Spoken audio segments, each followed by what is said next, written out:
আসসালামু আলাইকুম ভিউয়ার্স, আশা করি সবাই ভালো আছেন। আমি এখন এই মুহূর্তে আছি 14 8 যে সদরপুর, সেই সদরপুর এলাকায়। এখানে একটা পুরনো ঐতিহাসিক একটা জমিদার বাড়ি আছে, যেটা যে বাবু জমিদারের বাড়ি নামে পরিচিত। এটা খুবই ফেমাস এবং খুবই পর্যবেক্ষণ করার একটা জায়গা। এখানে সবসময় কিন্তু হাজার হাজার মানুষ এসে ভিড় জমায় এবং এখানে আসে নাই এই ফরিদপুর ডিস্ট্রিক্টের এমন মানুষ পাওয়া কিন্তু খুবই ভাগ্যের ব্যাপার, এরকম মানুষ পাওয়া। তো এখানে এখনও যারা আসেন নাই বা এই জায়গাটা যারা দেখেন নাই, আমি আপনাদেরকে খুব সুন্দরভাবে এই ভিডিওর মাধ্যমে দেখানোর চেষ্টা করব। আর এই জায়গাটা হচ্ছে, এই মহলটা হচ্ছে আনুমানিক 150 বছরের পুরনো। এখানে যারা ময়মুরব্বী আছে তাদের সাথে কথা বলে যেটা জানতে পারছি। তবে বিল্ডিংটা যে খুবই ব্যয়বহুল এটা কিন্তু দেখে বুঝতে পারতেছেন। এখানে মানুষজন এখন তো কেউ থাকে না, এটা বোঝা যাচ্ছে একটা পরিত্যক্ত বাড়ি হিসাবে বলা চলে। তবে এই যে একটা ভিন্ন একটা প্রকৃতির সৃষ্টি হয়েছে এখন, এটা কিন্তু দেখার মতো হয়েছে। তো যার জন্য কিন্তু মানুষ এখানে এসে ভিড় জমায়। তো চলেন কথা না বাড়ায় আমরা ভিতরে যাব এবং কি পুরো বিল্ডিংটা ভিতরে ঘুরে ঘুরে দেখবো কি কি আছে এবং তোমার অবস্থা কেমন এর ভিতরে। এটার ভিতরে কোন সাইড দিয়ে? আচ্ছা, এই দেখতে পাচ্ছেন এটা হচ্ছে হলো ফরন সাইড। তবে এইখানে আসার পরে এখানে ঢুকতে হলে আপনার এখানে যে ভূমি অফিস আছে, এই ভূমি অফিসের যে গেট, ওই গেটের ভিতর দিয়ে হলো এখানে ঢুকতে হবে। দেখতে পাচ্ছেন এইটা হচ্ছে হলো আপনার যে সামনের সাইড। হ্যাঁ, তবে বাবু যে জমিদার এরা কিন্তু হিন্দু ছিল। তো দেখে ডিজাইন দেখে বোঝা যাচ্ছে কিন্তু যে এটা একটা হিন্দু ফ্যামিলির যে বাড়িঘর সেইগুলা এবং তাদের পছন্দ মতো বানানো। এটাও কিন্তু দোতলা। এই যে বাবু জমিদারের ফ্যামিলি, এই বাবু জমিদারের ফ্যামিলিটা চলে যাওয়ার যে পিছনের ইতিহাস, সেই ইতিহাসটা আমরা এখানে এক মুরব্বীর সাথে কথা বলে জানতে পারলাম। তা আপনাদের সাথে একটু শেয়ার করি। এরা খুব অহংকারী ছিল, নিজেদের নিয়ে নিজেরা খুব গর্ব করত এবং নিজেদের খুব সর্বোচ্চ মাত্রায় সম্মানের লোক তারা ভাবত এবং ছিল তাই তাদের কেউ কখনো আপনার এই বিচার সালিশ জরিমানা যে এইগুলা দিতে পারে নাই। এরা যত অন্যায় করছে তাও এরা বাইসে চলে গেছে। আর মানুষের হচ্ছে আপনার বিচার, তারপরে জরিমানা এইগুলো লোক উড়ে বেড়াইছে। তাই কখনোই কেউ এদেরকে বিচার সালিশ ডাক দিয়ে আপনার ঠগাইতে পারে নাই, কোনো অর্থ জরিমানা দণ্ড করতে পারে নাই। তা একদিন হইতেছে আপনার এক সম্প্রদায়ই এক লোকের সাথে লাগছে, এই বাবু ফ্যামিলির, বাবু পরিবারের, এই জমিদার পরিবারের সাথে। তাই তারা নিয়ত করছে যে এগো ঠগায় এদেরকে 1 পয়সা জরিমানা করলেও করবে, এরকম একটা পজিশন করেই তারা বইছে। তাই সেই যে সালিশ, সেই সালিশে আপনার বসার পরে ওই এদেরকে এই যে বাবু পরিবার, এই জমিদার পরিবার এদেরকে ঠগাইছে। তাই বিচারে ঠগাইয়া এগো 1 পয়সা, তখনকার আমলের 1 পয়সা টাকা এগো জরিমানা করছে। তাই 1 পয়সা টাকা জরিমানা করায় এরা নিজেদের এত ছোট করে দেখছে এবং এত লজ্জা এবং এত ঘৃণা পাইছে নিজেদের প্রতি নিজেদের, যারা চিন্তা করছে যে আমাকে এই মুখ আর মানুষটা দেখাবো না। তাই ওই 1 পয়সা জরিমানা না দিয়ে রাত্রে তারা এখান থেকে, আমাদের বাংলাদেশ থেকে পলাইয়া তারা চলে গেছে পুরো ফ্যামিলি নিয়ে। এই কোটি কোটি টাকার জমি জমা সয় সম্পদ রাইখে। তখনকার সময় তারা বলে, তখনকার সময়ও বেহিসাবি টাকার মালিক ছিল। এই 1 পয়সা 2 পয়সা তাদের কাছে কোনো ব্যাপার ছিল না।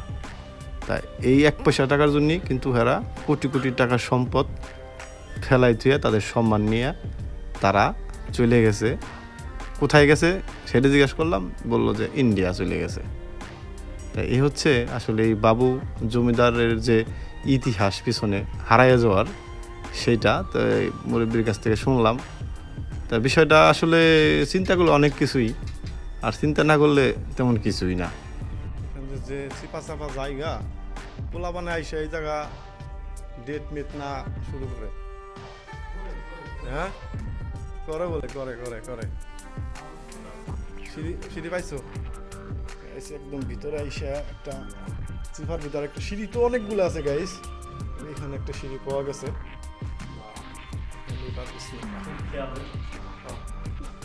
এখানে ডেট, এগুলো তো কিছুর ডেট নাই এখন।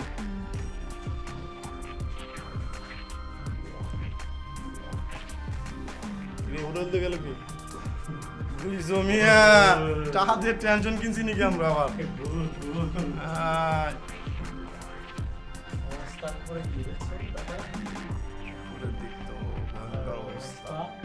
তবে খুব গর্জিয়াস করে করা হয়েছিল, এত মানে এত রকম ভাবে বানাইছে, উপরে কিন্তু খুব সেইভাবে কিন্তু ঢালাই দেওয়া, তারপর আবার লোহা লাগাইছিল, লোহার যে পাতিগুলো এগুলো লাগাইছিল গাইস। আমরা এখন দোতলায় আসছি, এটির পিছনে যে সাইডটা, এই জানালা করিডোর দিয়ে যদি আমরা দেখি, দেখতে পাচ্ছেন।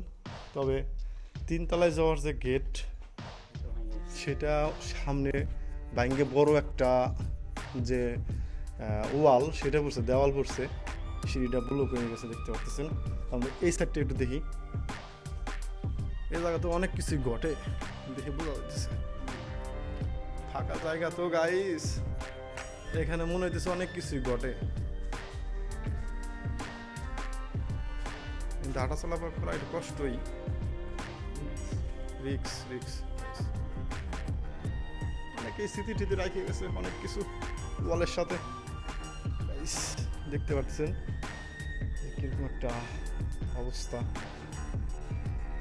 যেমন ভয়ানক তেমন সুন্দর দুইটাই। এইখান দিয়ে কি যাওয়া যাবে গাইস? এটা কিন্তু দোতলার উপরে গাইস, এটা এগুলো তো ওয়াল ভাঙিয়ে গেছে, কিন্তু যাওয়াটা মনে হইতেছে রিক্স, এই পাশ দেনা আমরা এইদিক যাবো ঠিক আছে, কিন্তু ঘুরে অন্য সাইড দিয়া। দেখতে পাচ্ছেন গাইস এইরকম একটা জায়গা, একটা ভয়ানক সুন্দর একটা জায়গা। এইগুলো যারা মিস করছেন এখনো, তারা আসতে পারেন এখানে। এই বাবু সাহার যে ঐতিহ্যবাহী প্রাসাদ, এইটা দেখার জন্য ভিতরের দিকে যাই। তবে আমরা এইখান থেকে এই জিনিসটা উপভোগ কইরা আমাদের অন্য জায়গায় যাওয়ার একটা প্ল্যান আছে, এটা আটরশি গাইস। যারা দেখছেন তারা তো সবাই জানেন, এবং যারা দেখেন নাই, আমি জানি, আমার বিশ্বাস যে বাংলাদেশের ভিতরে আটরশি চিনে না এমন কোনো লোক এখন পাওয়া কিন্তু খুবই কষ্ট। তো ওই জায়গাতে যাবো, ওই জায়গার একটা ফুল ভিডিও আপনাদের দেখাবো, ভিতরে কেমন কি অবস্থা এবং কি আছে দেখতে পাচ্ছেন গাইস। এটা হচ্ছে দোতলার উপরে, মানে এরকম বিলাসবহুল একটা লাইফ তারা কিন্তু এখানে এনজয় করে গেছে, এরকম বিলাসবহুল। তবে আরও কিছু কথা শুনতে পাচ্ছি যে এরা যে এই যে এখানে যে যার জমিদার ছিল, এই 14 শির যত জমি জমা আছে সব নাকি এক দখলে ছিল, এগো ছিল সব জমি জমা, এরা এত পরিমাণ জমিদার ছিল। ভিতরে দিক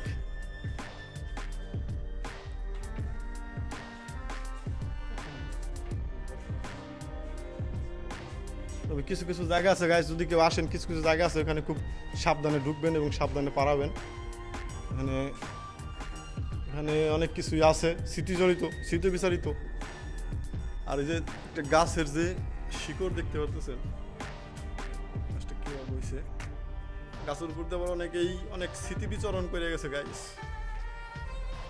বুঝতে পারছেন। তবে মানে আমরা 3 তলার যাওয়ার সিঁড়ি খুঁজতেছি, এই সাইডের ভিতরে এখানে আরেকটা সিঁড়ি দেখা যাচ্ছে। নিচের সাইড ব্লক হয়ে গেছে, কিন্তু উপরের সাইড, হ্যাঁ এটাও ব্লক হয়ে গেছে, উপরের সাইডও ব্লক গাইস। আমরা এই সাইডটা একটু যাই। বিভিন্ন সাইডে আপনার যে সিঁড়ি, সেগুলো কিন্তু আছে নামা ওঠা করার, মানে কোনো কিছুর কমতি রাখে না এই জায়গাটায়, বুঝতে পারছেন, কোনো কিছু। হ্যাঁ যাওয়া যাবে, রিস্ক নেওয়ার দরকার নেই, কারণ হচ্ছে কি সব কিছু একদম ঝুলে রয়েছে, তো কোনো প্রকার রিস্ক নেওয়া যাবে না। বাইস্তা হ্যাঁ গাইস, অন্ধকার। 3 তলায় যাওয়ার যে একটা অন্ধকার গুহা, সেটা পাওয়া গেছে। আমরা কিন্তু রওনা দিছি।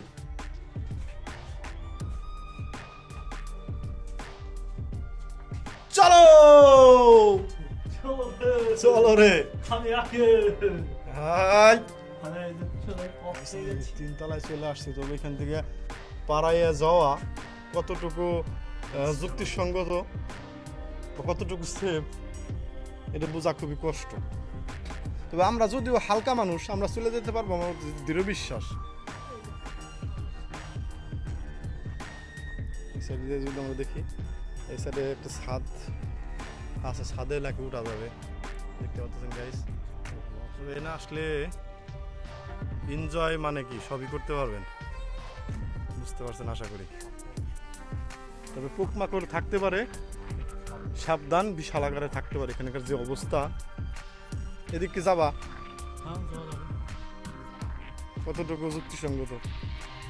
বিসমিল্লাহ। নেওয়া যাবে না, দেখতে পাচ্ছেন আসলেই ভয়ানক অবস্থা, ভয়ানক সুন্দর। আর শুক্রবারে এখানে নাকি পাড়া দেওয়ার মতো জায়গা দেয় না, এত পরিমাণ মানুষ আসে বিকালে জুম্মার নামাজের পর, বুঝতে পারছেন। আজকে আমরা আসছি হলো কি বার, আজকে শনিবার। আমরা শনিবারে আসছি, এই সিস্টেম করে যখন কি মানুষজন চাপ কম থাকে। এখানে আমরা এখন কয়তলার উপরে আছি? তিনতলার উপরে আছি গাইস। সামনে যাওয়া যাবে না, রিক্স। এই হচ্ছে যে বাবু বাড়ি, বাবু জমিদারের বাড়ি 14 রশি, সেটা আপনারা দেখতেছেন। ছাদে তো যাওয়া যাবে গাইস, এখান থেকে সিস্টেম করা আছে। পাড়া দেওয়া কতটুকু সেফ এটা যথেষ্ট সুন্দর লাগে গাইস। ওই পাশে আরও দেখার জায়গা আছে, বুঝতে পারছেন। দেখেন বিশাল বড় এরিয়া নিয়ে, বিশাল। কিন্তু কিন্তু আমি তো যাওয়ার সাহস পাইতেছি না। তুমি যাবা নি ওখানে? কি আসলে সাবধান। চলো এখানে। হ্যাঁ আমরা দেখছি কব না ভিডিওতে। এইখানে বট গাছ হয়েছে, আমরা বাইরে কোন পাশ দিয়ে ঢুকছি, কোন পাশ দিয়ে। আর এইখানে সামনাসামনি কিন্তু বিশাল বড় একটা লেক আছে, আশা করি দেখতে পারতেছেন। এই যে একটা লেক, হ্যাঁ বিশাল বড় একটা লেক আছে কিন্তু। কাকা মুরব্বি ধরো একটু গাইস, আসলে সাবধান। এখানে আর অবস্থাও আশঙ্কাজনক অবস্থা, একটু দেখাও। আশঙ্কাজনক অবস্থা আসলে কি, লাইফে এনজয় করতে হবে, ঘুরতে হবে, নিজের কিছু দেখতে হবে, মানে নিজের যে ব্রেন্ড আছে এই ব্রেন্ডে কিছু দেখাইতে হবে, বুঝতে পারছেন। ব্রেন্ডে কিছু দেখাইতে হবে, নতুন নতুন জিনিস দেখাইতে হবে, পুরনো ঐতিহাসিক জিনিস দেখাইতে হবে। মনটা রিফ্রেশ হবে, ভালো লাগবে, কাজে পড়াশোনায় সব কিছুতে মন বসবে, এরকম একটা ফিল কিন্তু ভিতরে সৃষ্টি হবে। নতুন নতুন জায়গায় গেলে, নতুন নতুন জায়গা দেখলে, ভিডিওটা ভালো লাগলে কিন্তু অবশ্যই চ্যানেলটা সাবস্ক্রাইব করবেন এবং ভিডিওতে একটা লাইক দিবেন। তো চলেন আমরা নিচের দিকে নামবো। আর এটা হচ্ছে একদম 3 তলার যে ফ্লোরের উপরে যে ছাদ, সেই ছাদ ঘাম পড়তেছে বায়ে বায়ে।